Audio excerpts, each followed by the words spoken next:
La Terre, une planète unique, agitée et dynamique.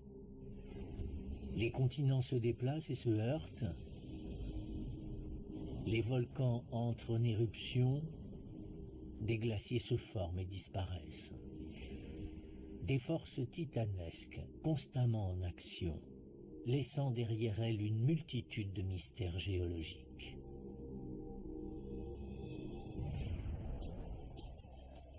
Cet épisode porte sur l'éruption volcanique la plus meurtrière et destructrice de l'histoire des États-Unis. Le mont Saint-Helens, une montagne au sommet enneigé dont une partie sera soudainement soufflée lors d'une éruption volcanique sans précédent. Les scientifiques déterminés à comprendre ce qui a rendu cet événement si destructeur découvriront qu'il s'agit là d'un des plus gros glissements de terrain de l'histoire, déclenchant une explosion latérale qui fauchera près de 600 km² de forêt et des coulées de boue gigantesques qui submergeront les vallées, détruisant tout sur leur passage. Ce qu'ils apprendront de cet événement unique leur permettra d'en savoir un peu plus sur les origines de la Terre.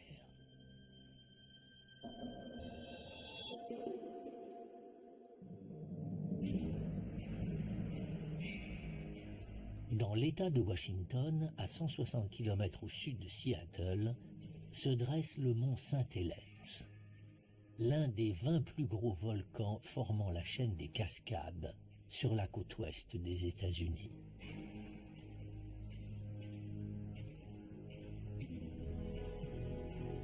Avant le 18 mai 1980, la région attirait les touristes et l'industrie du bois était florissante.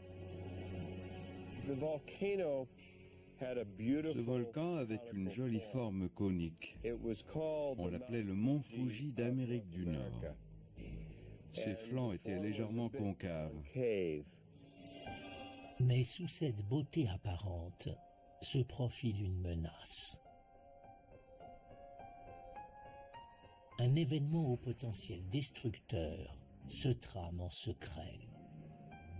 L'histoire commence le 20 mars 1980, lorsqu'un tremblement de terre de magnitude 4,2 tire le mont Saint-Helens d'un sommeil qui aura duré 123 ans.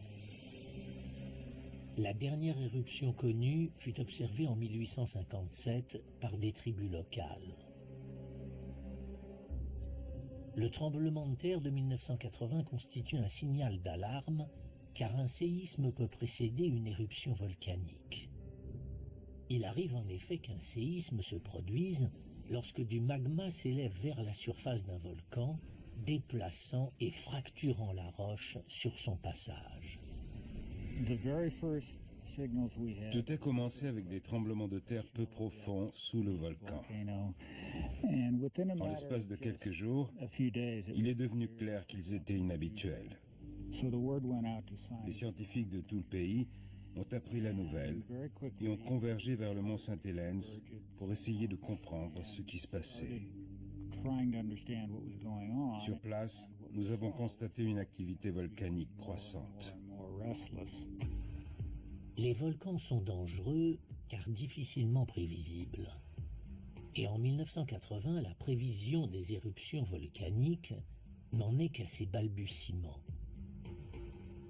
L'éruption explosive la plus récente sur le continent nord-américain est celle du Lassen Peak, en Californie, en 1915. Depuis, les volcanologues ont acquis l'essentiel de leur expérience grâce à l'observation de coulées de lave silencieuses sur l'île d'Hawaï. Les volcans sont des phénomènes naturels incroyablement compliqués. Ils nous réservent toujours des surprises. Le mont Saint-Helens nous surprend tout le temps. Ce n'est pas le seul. Mais nous en tirons des leçons. Dotés de matériel dernier cri, les volcanologues sont impatients d'étudier une possible éruption. Ils sont loin d'imaginer qu'ils sont sur le point d'assister à l'explosion volcanique la plus meurtrière de l'histoire des États-Unis.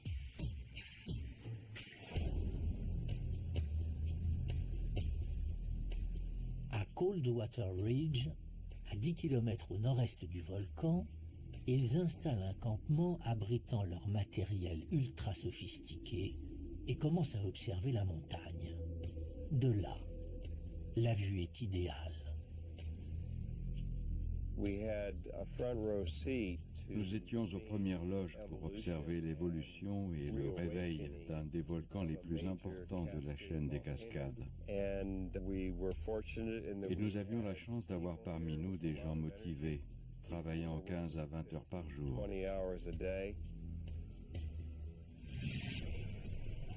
Outre les tremblements de terre, un autre indicateur clé de l'activité volcanique est l'émission de gaz. Le magma, formé par de la roche en fusion, contient des gaz venus des profondeurs à près de 50 km sous terre. Alors que le magma s'élève vers la surface, une quantité moindre de roche pèse sur lui.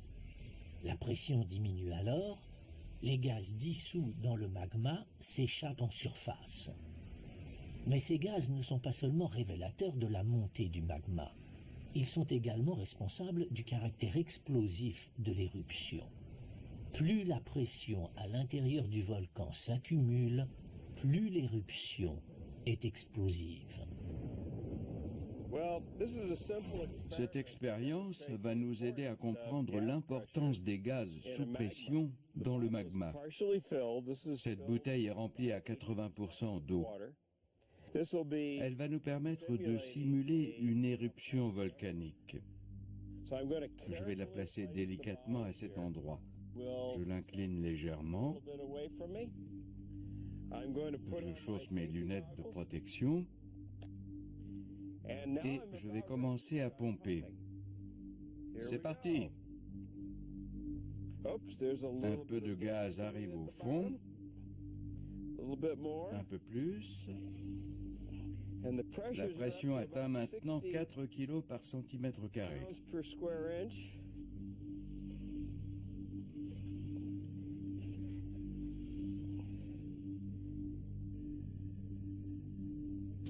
Whoa! Did we get it? Expérience réussie. Comme dans la bouteille, la présence de gaz à la surface d'un volcan indique qu'une éruption explosive est sur le point de se produire. Au printemps 1980, le travail de Casadeval consiste à détecter ces émissions de gaz. Il recherche notamment la présence de dioxyde de soufre. Ce gaz qui sent l'œuf pourri est lié à l'activité volcanique. Mais ce n'est pas son odeur qui a permis de mesurer les émissions de gaz. Ce sont les différences subtiles de couleur de la lumière. Cet instrument étudie la lumière du ciel et recherche la présence de certaines molécules telles que le dioxyde de soufre qui absorbe la lumière. Il mesure également la différence entre la lumière absorbée par le dioxyde de soufre et la lumière qui reste disponible dans le ciel. En mars et avril 1980, Casadeval et son équipe utilisent cet instrument pour détecter la quantité de gaz s'échappant du volcan. Ils présument que les niveaux de gaz vont augmenter avant l'éruption, puisqu'une quantité croissante de magma va monter le long de la cheminée. Mais ils se trompent. Les émissions de gaz restent identiques, alors que les séismes prennent de l'ampleur et que plusieurs centaines de petites secousses sont enregistrées. Aucune variation significative n'a été constatée. Les taux de dioxyde de soufre étaient très faibles et rien dans ces émissions de gaz n'indiquait qu'une éruption était sur le point de se produire. Mais fin avril, après 5 semaines de secousses, le volcan leur donne un nouvel indice de ce qui se trame à l'intérieur. La face nord de la montagne commence à se bomber. Toute personne observant le volcan pouvait se rendre compte qu'il avait perdu sa forme cônique. Le flanc nord formait à présent une bosse. Et nous voulions comprendre ce qui pouvait causer cette déformation. C'est la première fois que des scientifiques peuvent étudier la déformation d'une montagne. Ils installent à Coldwater Ridge un instrument doté d'un laser afin de mesurer précisément la vitesse de déformation de la montagne.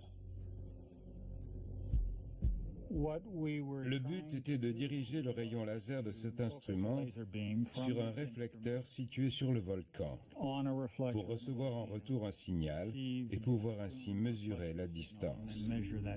Les réflecteurs en question sont de petits miroirs d'environ 7 cm de large qu'ils ont fixés sur la paroi enflée du volcan. En 1980, avant l'éruption du 18 mai, le flanc nord du volcan s'est mis à enfler. La distance mesurée diminuait donc. De notre poste d'observation, nous avons vu que cette distance se réduisait d'1,50 m par jour. Le 11 mai, la bosse a atteint 137 mètres d'épaisseur. Dzurizin pense qu'elle est due à la montée du magma. Un volcanologue veut toujours savoir ce qui se passe sous terre, mais c'est difficilement faisable, car il ne peut pas aller voir. Il doit se contenter d'observer ce qui se passe en surface. Nous savions que la face nord subissait une déformation et qu'elle était provoquée par quelque chose, mais par quoi? Peut-être par du magma se frayant un chemin vers la surface du volcan et s'accumulant dans le flanc nord. C'était une possibilité, à moins que les séismes n'aient simplement provoqué l'instabilité du volcan du fait de la pesanteur. Peut-être était-ce juste un glissement de terrain. C'était difficile à dire et délicat de prendre des mesures permettant de faire la différence. La seule explication plausible, c'était que du magma montait à l'intérieur du volcan. Alors que le gonflement se poursuit, la paroi du volcan devient de plus en plus instable. Pourtant, les scientifiques ignorent encore à quel point l'éruption va se révéler dévastatrice. Nous n'étions sûrs de rien jusqu'au dénouement final. Mais plus la bosse prenait du volume, plus nous savions qu'il était proche. Nous ignorions juste à quoi nous attendre. D'autres signes indiquent que l'éruption est imminente. Des séismes de plus en plus fréquents et violents se produisent. Les autorités redoutent le pire et établissent des zones d'accès limitées au public autour du volcan.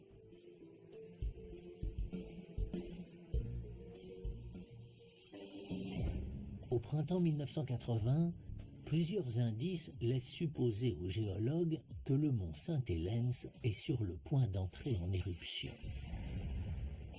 Des séismes indiquent que le volcan se réveille. Bien que les émissions de gaz restent faibles et identiques, un gonflement du flanc nord laisse penser que du magma monte vers la surface. Curieusement, après le 14 mai, le volcan se calme. On n'enregistre quasiment plus aucune activité sismique et le gonflement se ralentit. Le 17 mai, sous la pression, le gouvernement local autorise certains habitants de la zone interdite à aller récupérer ce qu'ils peuvent. Un autre groupe doit se rendre sur les lieux le lendemain matin à 10 heures. Mais ce jour-là, la catastrophe se produit.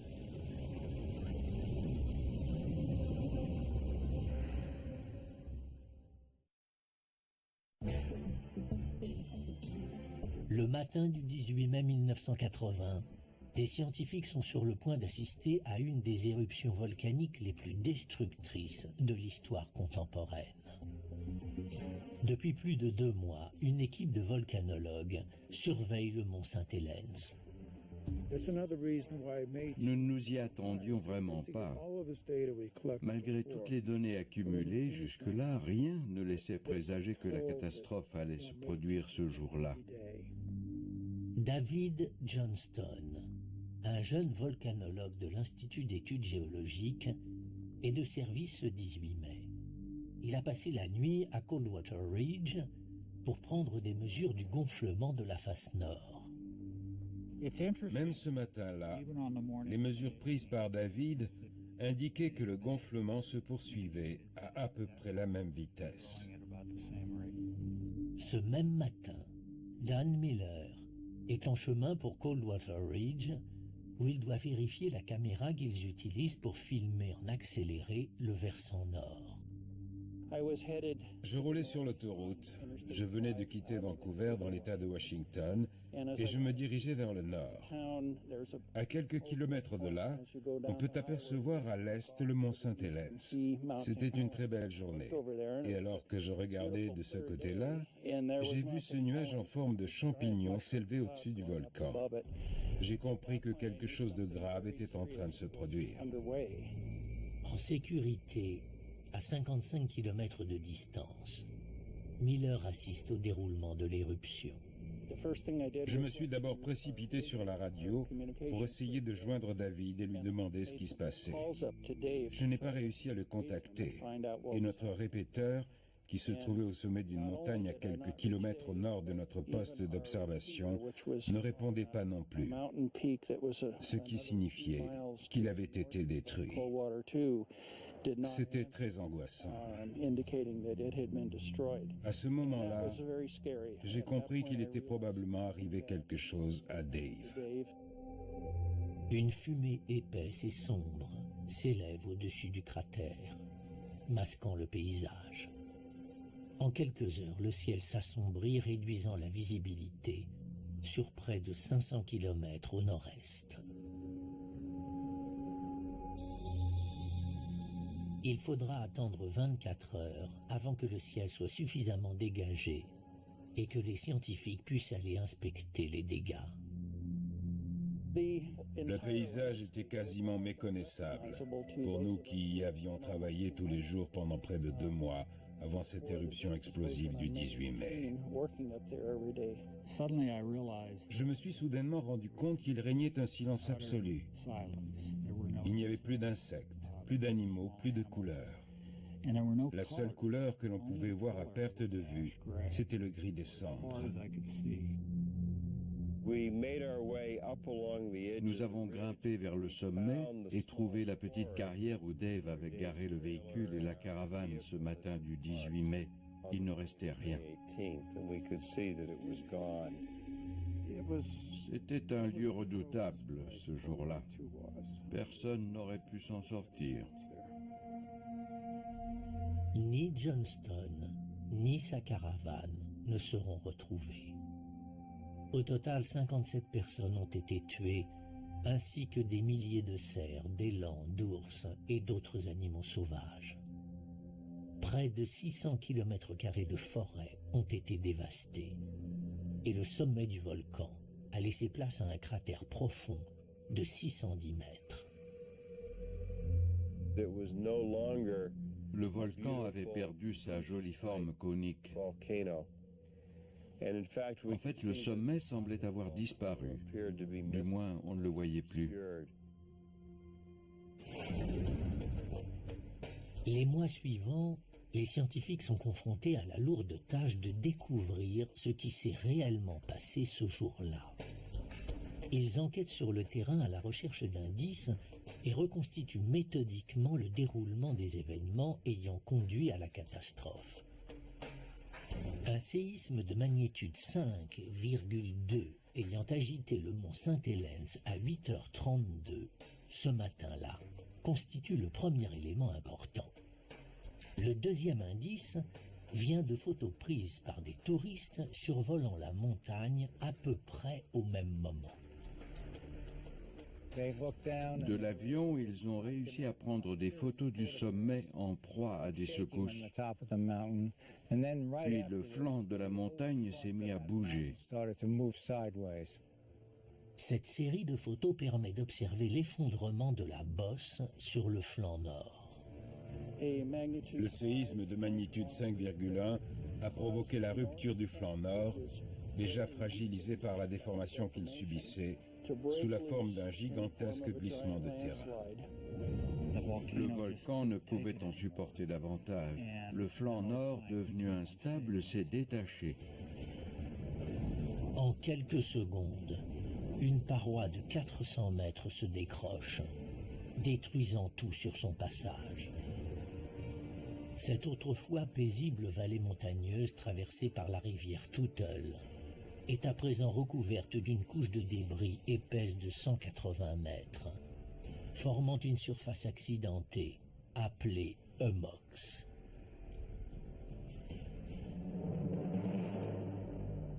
D'après la quantité de débris retrouvés, les scientifiques estiment que près de 3 km3 de roches se sont détachés de la montagne, ce qui suffirait à ensevelir la ville de Washington sous 15 mètres de gravats. C'est l'un des glissements de terrain les plus gros de l'histoire. Il laissera une plaie béante de 3 km de large et 610 mètres de profondeur sur le versant de la montagne. À l'époque, les scientifiques ignorent pourquoi le flanc nord du volcan s'est soudainement détaché. Aujourd'hui, les géologues peuvent reconstituer le déroulement de la catastrophe.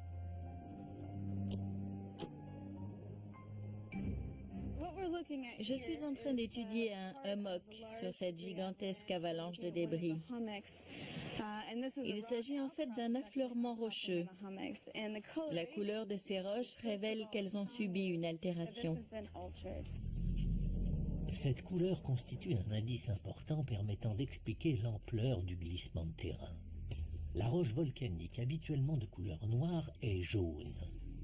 C'est le signe qu'elle a été en contact avec de l'eau chaude, laquelle a jauni certains minéraux présents dans la roche.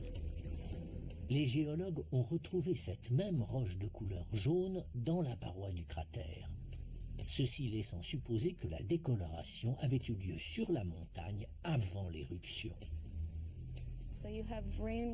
L'eau de pluie ou des glaciers s'infiltre dans la montagne, approche du magma, puis remonte chaude vers la surface où elle altère chimiquement la roche.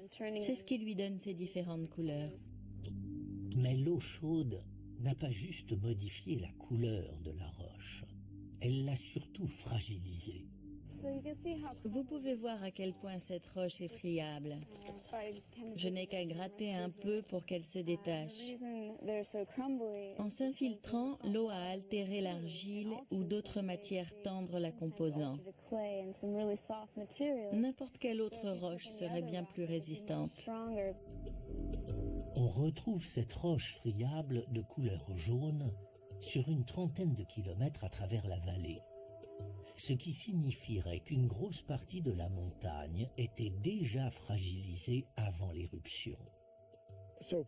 On suppose que pendant plusieurs milliers d'années, le magma a réchauffé l'eau de pluie infiltrée dans la roche et que cette eau acide a progressivement fait pourrir le cœur du volcan. Ce phénomène était invisible en surface.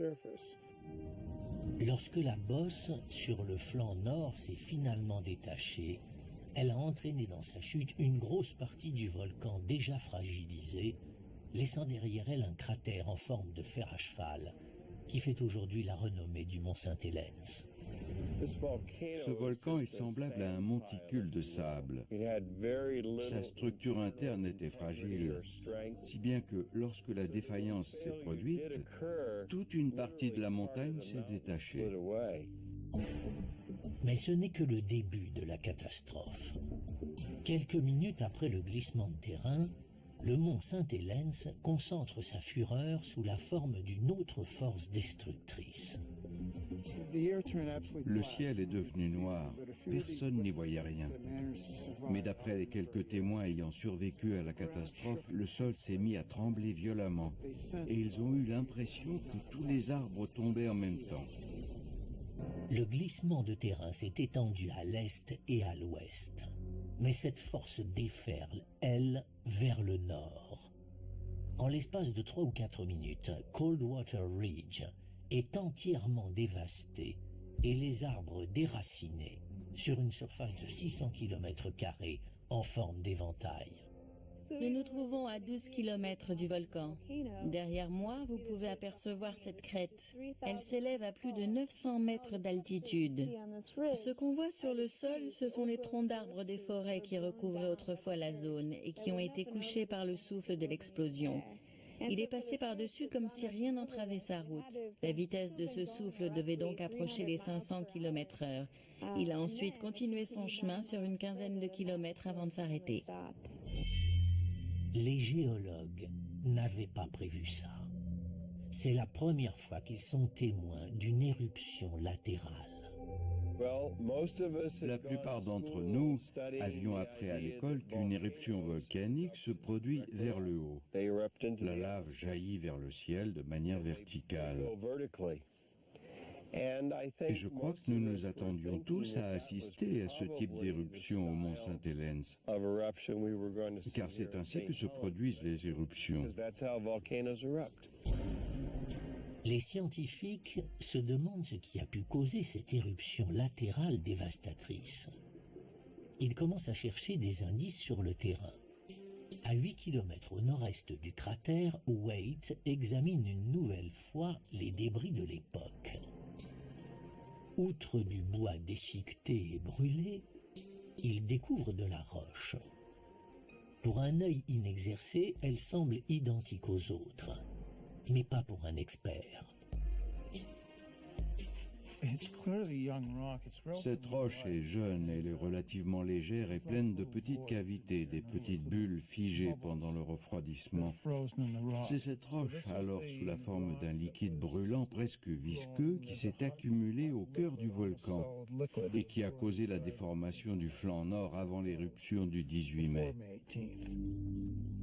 Cette petite pierre constitue un indice essentiel pour les scientifiques essayant de reconstituer le déroulement des événements.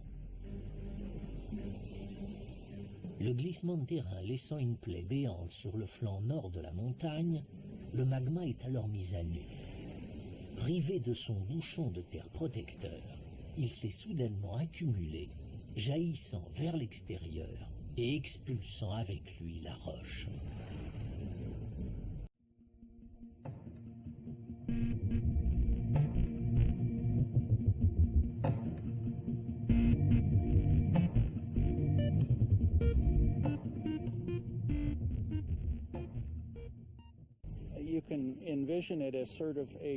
Imaginez un ouragan de cendres. C'était en fait un nuage de roches, de cendres et de gaz brûlants de plusieurs milliers de mètres de haut, traversant la région à plusieurs centaines de km/h. Un mélange dévastateur, avec des blocs de roches de plus d'1 mètre de large volant dans les airs. Une force incroyablement destructrice. L'éruption terminée, le mont Saint-Helens redevient paisible. Pendant une demi-heure, règne le calme et la tranquillité. Puis le volcan commence à cracher sa fureur vers le ciel. Un énorme nuage en forme de champignon, 3 fois plus haut que l'Everest, s'élève au-dessus du volcan. De violentes explosions s'enchaîneront pendant des heures, libérant des quantités colossales d'énergie équivalentes à 27 000 bombes atomiques, de la taille de celle d'Hiroshima. L'éruption volcanique du 18 mars 1980 constitue un tournant pour les scientifiques. Elle leur fournit une chance sans précédent de pouvoir étudier une éruption latérale. Les roches jaunies dans la vallée et dans la paroi du cratère prouvent que la montagne était déjà fragilisée avant l'éruption. La roche volcanique grise, retrouvée à 15 km au nord du volcan, indique que le glissement de terrain a engendré une puissante explosion latérale. À 17h30, le volcan commence à s'apaiser avant de se calmer totalement. Mais un danger imminent se profile, l'éruption ayant causé un autre effet cataclysmique.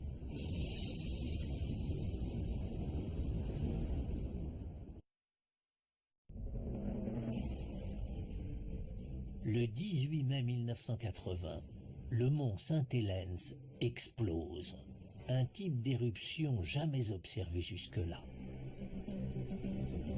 Un glissement de terrain parmi les plus gigantesques de l'histoire entraîne une puissante déflagration latérale.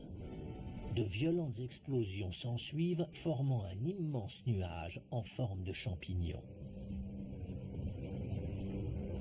Plus tard cet après-midi-là, le volcan se calme, mais le chaos ne fait que commencer, car l'éruption a déclenché un autre phénomène destructeur. Les cendres volcaniques brûlantes ont fait fondre les sommets enneigés du mont Saint-Helens. Au contact de la terre, les centaines de tonnes de neige fondue forment des coulées de boue qui se mettent à dévaler les versants. La plupart des gens ignorent qu'il existe un risque pour les habitants de la vallée. Avec ce type de coulée de boue, la zone de danger peut s'étendre jusqu'à 160 km autour du volcan. Les coulées de boue dévalent principalement dans la vallée de la rivière Toutle. Sur leur chemin, elles atteignent la vitesse record de 145 km/h, franchissant des collines aussi hautes que des bâtiments de 20 étages. Au total, 27 ponts seront détruits, près de 200 maisons endommagées et 300 km de routes et d'autoroutes coupées.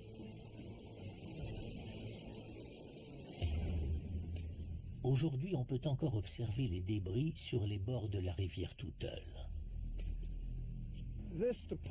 Voici un bon exemple de ce que nous autres scientifiques appelons un lahar. D'autres personnes appellent ça une coulée boueuse. Il s'agit d'une gigantesque coulée de matière, semblable à du béton humide, dévalant la rivière et poussant devant elle des troncs d'arbres et toutes sortes de débris. Au début, les scientifiques ne comprennent pas comment cette coulée de boue a pu devenir si énorme. Mais les roches fournissent un nouvel indice. Il y a là différents types de roches provenant du mont Saint-Helens. Certaines proviennent du cône volcanique avant qu'il ne s'écroule sous forme d'une avalanche de débris. Les géologues comprennent à présent ce qui a causé ces coulées de boue dévastatrices. Ces roches initialement situées au sommet du volcan proviennent du glissement de terrain propulsé dans la vallée durant les premières minutes de l'éruption. La neige fondue, en se mêlant aux débris de l'éboulement, a alors formé une gigantesque coulée de boue. Cet incroyable torrent coulera jusque tard dans la nuit, déversant 270 km3 de boue sur son passage. Même 30 ans plus tard, des signes de son incroyable puissance sont encore visibles sur le terrain. Ces lahars ont totalement recouvert la forêt. Il reste juste quelques troncs d'arbres. Ce sont les vestiges de ce que l'on appelle une forêt fantôme. Cette forêt a été ensevelie par la coulée de boue. Les arbres ont été déracinés. Et si on les voit aujourd'hui, c'est grâce à l'érosion de la rivière, qui a retrouvé son lit et érodé les berges, laissant apparaître les troncs d'arbres. C'est un précieux indice de la puissance destructrice de ce lahar qui a complètement submergé la vallée. Mais un autre dépôt, plus en amont, sème le trouble dans l'enquête. On dirait un dépôt de lahar, mais il est constitué de galets de rivière plutôt que de roches volcaniques. Le scientifique qui a initialement étudié ce dépôt n'était pas sûr qu'il s'agissait d'un lahar, car il contient énormément de galets, caractéristiques d'un lit de rivière et non pas d'un lahar. Mais il a ensuite observé cette matrice très dure et compacte et vu que ce dépôt n'était pas constitué de couches. Il en a conclu qu'il s'agissait d'une gigantesque coulée de boue dont la puissance était probablement équivalente à celle du courant du fleuve Amazone. Les scientifiques sont déconcertés. Non seulement ce dépôt contient des galets de rivière, mais il est également bien plus étendu que celui de la coulée de boue qui a englouti la vallée le 18 mai 1980. S'il n'a rien à voir avec le lahar de 1980, d'où vient-il? Les géologues décident de pousser l'enquête et ramènent quelques échantillons au laboratoire. Une datation au carbone 14 révèle que ce dépôt a balayé la vallée il y a 3000 ans. Si nous nous étions trouvés là il y a 3000 ans, nous aurions d'abord entendu un grondement sourd, se rapprochant de plus en plus, et si nous n'avions pas tenu compte de cet avertissement, nous aurions vu arriver un gigantesque mur d'arbres déracinés et de débris au détour de la rivière, propulsé à 50 ou 60 km/h et mesurant plusieurs centaines de mètres de hauteur.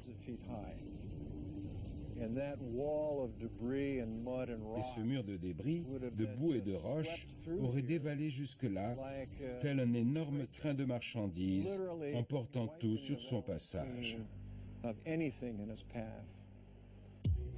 Mais d'où pouvait surgir cette gigantesque coulée de boue? Seul le lac Spirit, à 60 km en amont, aurait pu accumuler une telle quantité d'eau et de galets. Cette découverte est cruciale, car la nature peut à tout moment reproduire une catastrophe. Le glissement de terrain qui a déclenché l'éruption de 1980 s'est dirigé à l'ouest, vers la vallée de la rivière Toutle, mais également à l'est, en direction du lac Spirit, bloquant son extrémité. Les rivières et la neige fondue, qui continuent de s'y déverser, font grimper dangereusement le niveau de l'eau. Ça a été une véritable sonnette d'alarme, car si ce type de lahar avait pu se produire dans le passé, il pouvait se reproduire. Et les dépôts de 1980 avaient à nouveau bloqué le lac Spirit, formant le même type de barrage instable et peu résistant qu'autrefois. Les autorités doivent agir rapidement. En 2 ans, le niveau du lac Spirit pourrait monter à nouveau et s'il débordait, causer une inondation aussi catastrophique que celle d'il y a 3000 ans. Le corps des ingénieurs de l'armée s'est rendu sur place et a mis au point un plan consistant à court terme à pomper l'eau du lac afin que son niveau reste stable. À long terme, la solution consistait à creuser un trou dans la montagne afin de créer un écoulement permanent, empêchant le lac Spirit de dépasser une certaine hauteur et éliminant ainsi le risque d'inondation.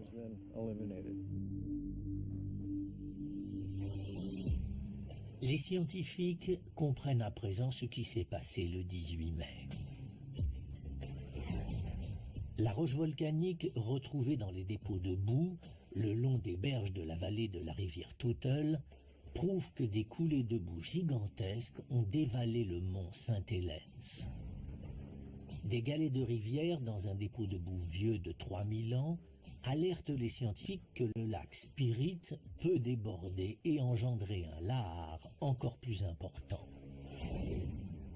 Durant l'été 1980, les scientifiques considèrent l'éruption du mois de mai comme une chance unique, car des éruptions volcaniques de cette ampleur dans la chaîne des Cascades ne se produisent qu'une ou 2 fois tous les 100 ans. Mais ils vont vite comprendre qu'ils se trompent. Après 20 ans d'inactivité, le volcan se réveille à nouveau.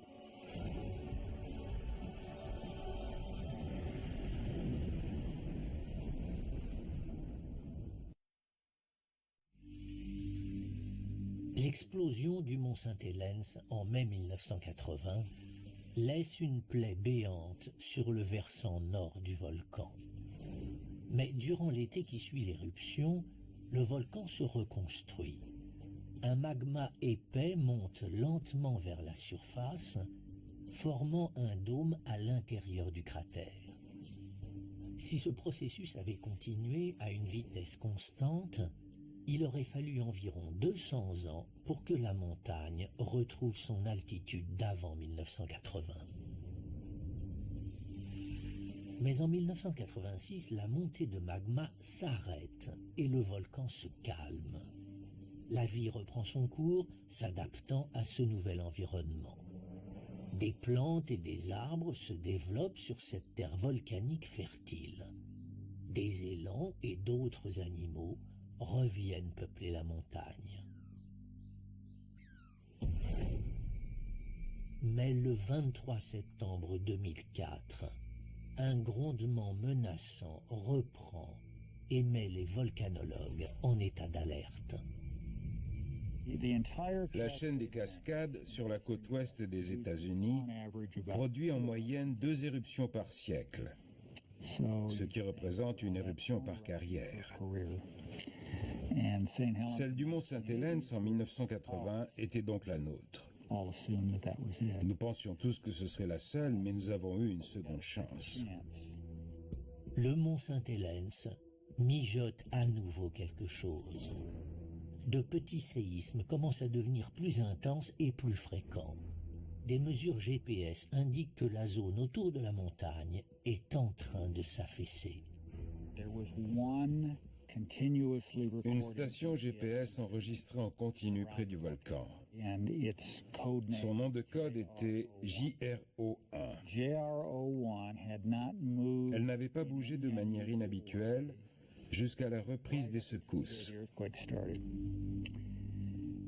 Et ce jour-là, elle a commencé à bouger. Elle s'est penchée en direction du volcan, comme si toute cette partie de l'écorce terrestre s'affaissait vers lui. La seule explication plausible, c'est que le réservoir souterrain de magma est en train de diminuer. Lors d'études précédentes, les scientifiques avaient découvert une vaste étendue de roches en fusion à 12 km sous le volcan. Si cette réserve diminue, c'est que du magma remonte vers la surface. La reprise de l'activité volcanique provoque l'inquiétude générale. Les scientifiques craignent une nouvelle éruption et ils ignorent de quel type elle sera. En quête d'une réponse, ils se penchent sur les premières éruptions du mont Saint-Hélens. Les volcans sont uniques. Ils présentent différents types d'éruptions, différentes caractéristiques, et ils reproduisent dans le futur ce qu'ils ont déjà accompli de par le passé. La clé de ces éruptions passées se trouve dans cette ancienne roche volcanique. Mike Klein s'est spécialisé dans la classification géographique des vieux dépôts. Au sud-ouest du mont Saint-Hélens, il étudie une zone recouverte de gros rochers sombres. Un examen plus approfondi lui révèle lors de quel type d'éruption ils se sont formés. Cette roche provient d'une coulée de lave. Elle contient de gros cristaux dispersés dans une matrice plus finement grenue constituée de petits cristaux. Les gros cristaux se sont développés dans la chambre magmatique, quand le magma se trouvait loin sous le volcan. La matrice finement grenue s'est développée lorsque la lave a jailli en surface et s'est refroidie. La datation au carbone 14 révèle que la roche s'est formée il y a 2500 ans, lors d'une éruption lente et calme.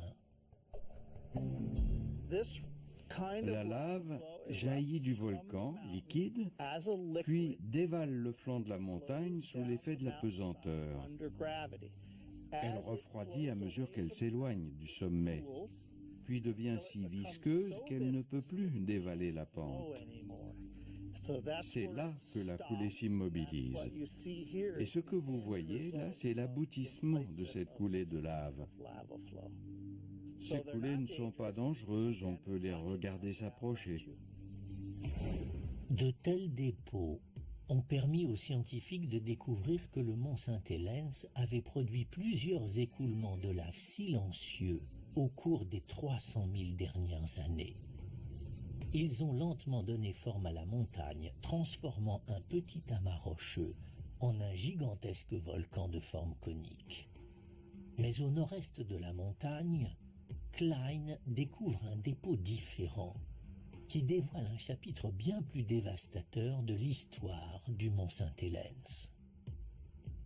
Deux caractéristiques essentielles se dégagent lorsqu'on observe ce dépôt.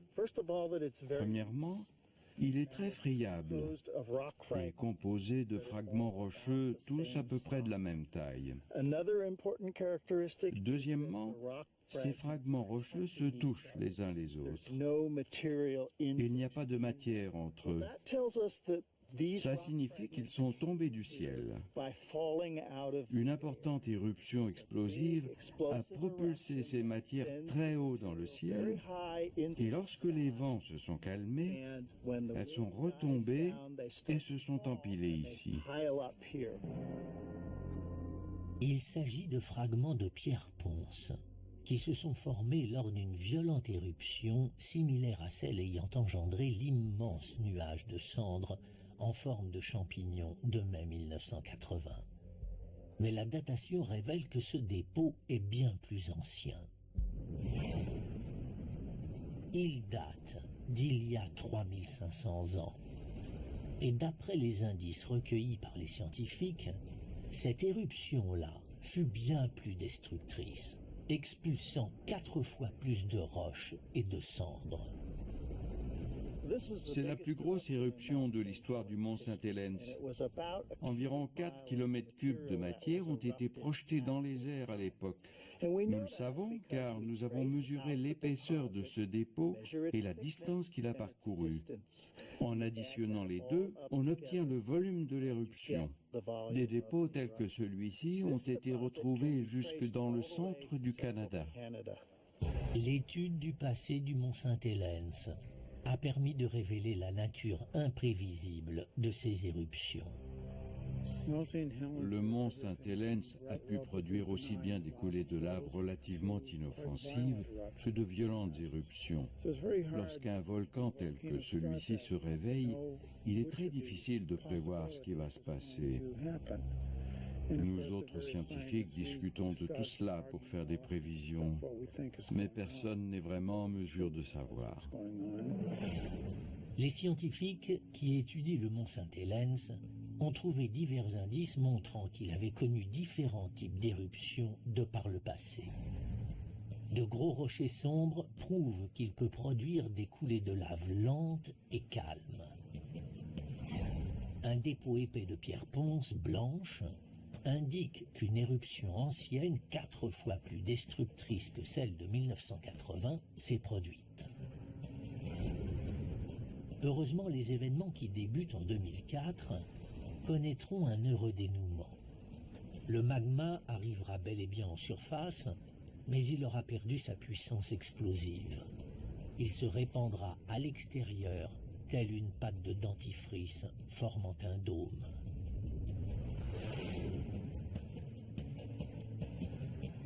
Alors que les géologues continuent d'étudier le mont Saint-Helens, un volcan situé à 6400 km de là montre des signes d'activité. Grâce à leurs observations de 1980, ils sont convaincus de l'imminence d'une terrible catastrophe, mettant cette fois-ci en péril la vie de 12 000 êtres humains.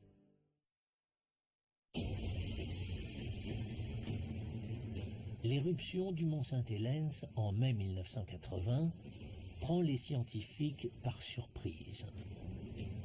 C'est la première fois qu'ils assistent à l'affaissement d'une boursouflure géante, à un gigantesque glissement de terrain et à une puissante explosion latérale.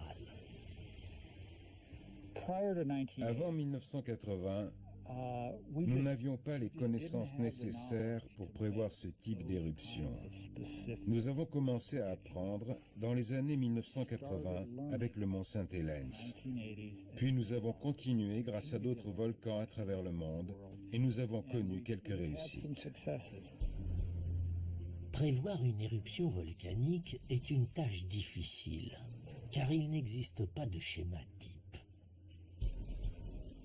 Mais en acquérant davantage d'expérience dans l'observation des volcans, les scientifiques sont parvenus à affiner leurs prévisions.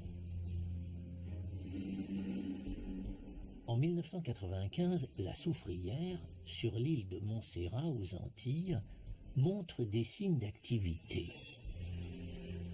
Endormie depuis 350 ans, elle est soudainement secouée par des séismes. Les habitants de l'île, habitués à cette montagne fumante, espèrent juste qu'elle va se calmer. Mais lorsque les séismes s'intensifient, le gouvernement demande de l'aide. Une équipe de volcanologues américains arrive sur place pour surveiller le réveil du volcan. L'activité sismique s'est accrue dans cette région, tout comme ce fut le cas au mont Saint-Helens. Dans la montagne, la violence était telle que nos genoux s'entrechoquaient presque. La violence des séismes ne constitue pas le seul signe d'alarme. Sur la face sud de la montagne, une énorme bosse commence à se former. On voyait des fractures apparaître chaque jour. On aurait dit que tout le flanc de la montagne allait se détacher. On allait peut-être assister à un gigantesque effondrement. En octobre 1997, la déformation augmente à une allure incroyable de 8 mètres cubes par seconde. Les scientifiques sont inquiets. Grâce à l'expérience acquise au mont Saint-Helens, ils savent que l'affaissement de la boursouflure est imminent. Les gens qui vivent à proximité du volcan sont en danger. Ils demandent aux autorités de procéder à leur évacuation immédiate. Nous avons compris que la situation était analogue à celle du mont Saint-Helens. Une avalanche de débris ou une explosion latérale pouvait se produire. Or, des gens vivaient aux alentours, ils devaient quitter les lieux. 8000 personnes doivent quitter l'île. Plus de 4000 sont obligés d'aller se mettre à l'abri, au nord. Le 26 décembre 1997, le volcan frappe. Après toute une série de séismes, une énorme partie de la boursouflure se détache et dégringole dans la vallée.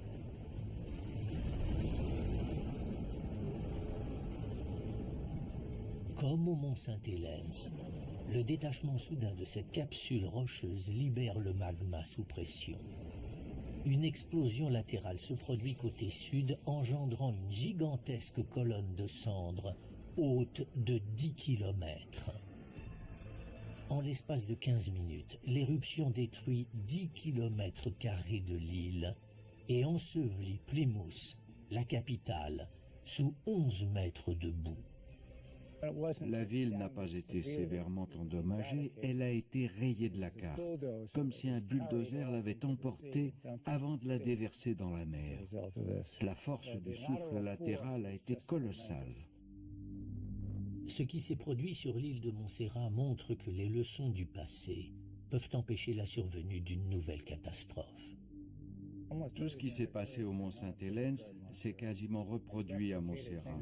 Pas seulement l'explosion latérale, la même éruption a eu lieu, mais à plus petite échelle.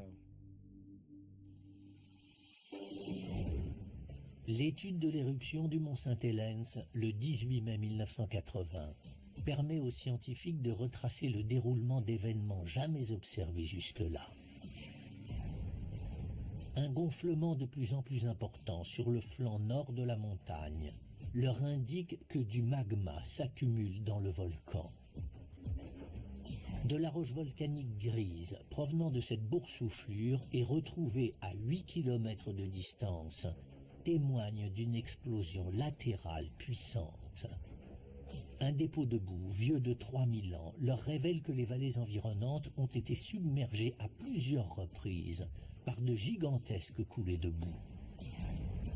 Des dépôts de pierres ponces blanches retrouvés jusqu'au Canada prouvent que le mont Saint-Helens peut produire des éruptions 4 fois plus dévastatrices que celles de 1980. Comme l'a démontré l'enquête, le mont Saint-Helens est plein de surprises. Le mont Saint-Hélène, c'est un adolescent comparé aux autres volcans de la chaîne des Cascades. Il est jeune, vigoureux, explosif, plein d'énergie. Même s'il semble endormi lorsqu'on le regarde, il est actif. Il continue de faire ce qu'il fait depuis des dizaines de milliers d'années. Le mont Saint-Helens semble bien décidé à nous faire trembler encore, au gré de ses éruptions imprévisibles et parfois violentes. Son potentiel meurtrier nous rappelle sévèrement que notre planète n'est jamais au repos.